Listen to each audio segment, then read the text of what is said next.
It's not an accident that you're hearing this now. Something in you has been waiting for words that feel like they belong to your moment. Words that arrive quietly, without demand, but with a kind of weight you can't ignore. You've carried so much inside, and maybe you've wondered if anyone else could ever understand the way your world feels. The truth is, you've been living with a kind of tension that doesn't always show on the surface, but it shapes everything. How you move, how you speak, how you imagine yourself in the eyes of others. This is the psychology of social anxiety. But more than that, it's the psychology of you right now, listening. You know the feeling. The way your chest tightens before you enter a room. The way your mind rehearses words before they leave your mouth, then replays them endlessly after. The way silence feels safer than exposure, even when silence leaves you lonely. You've built a careful world, one where every step is measured, every glance interpreted, every pause filled with questions that no one else seems to ask. And yet, beneath all of that, there is a longing to be seen without the weight of judgment, a longing to breathe without the constant awareness of how you appear, a longing to exist without the invisible spotlight that seems to follow you everywhere. Here is the uncomfortable truth. Social anxiety is not only about fear of others, it is about fear of yourself. Fear of what you might reveal. Fear of being too much or not enough. Fear that the version of you others see will expose something you'd rather keep hidden. This truth is hard to face because it means the struggle isn't only out there, in the crowd or the conversation. It's inside, in the quiet space where you meet yourself. And maybe you've avoided that space because it feels sharper than any judgment someone else could give. But naming it matters. Because once you see it, you can begin to shift. That shift is not sudden.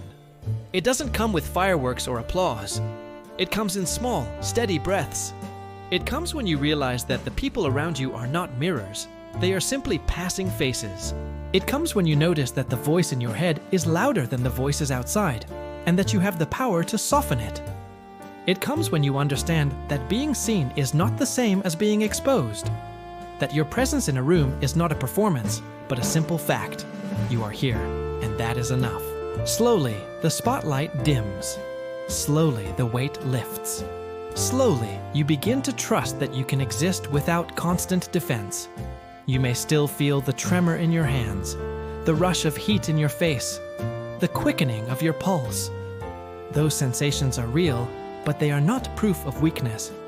They are proof of being alive, of carrying sensitivity in a world that often feels too sharp.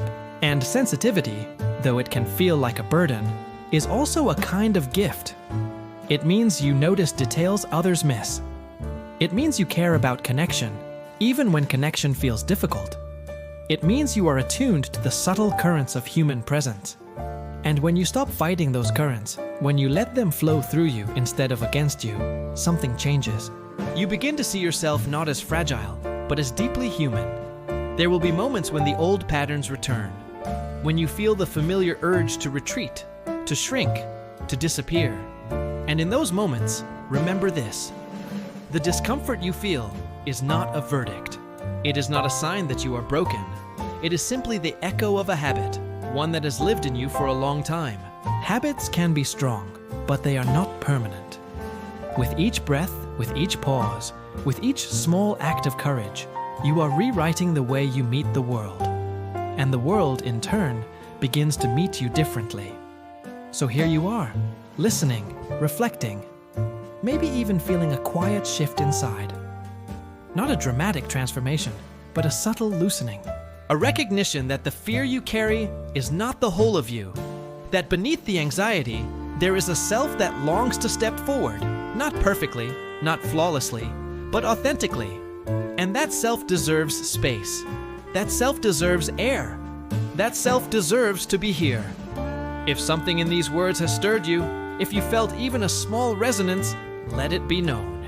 Share it, even in the simplest way. Leave a comment, or just acknowledge to yourself that you've recognized something true. Because the act of naming your realization is itself a step toward clarity, a step toward presence, a step toward being at ease in your own skin. And maybe, just maybe, this was the moment you needed to begin.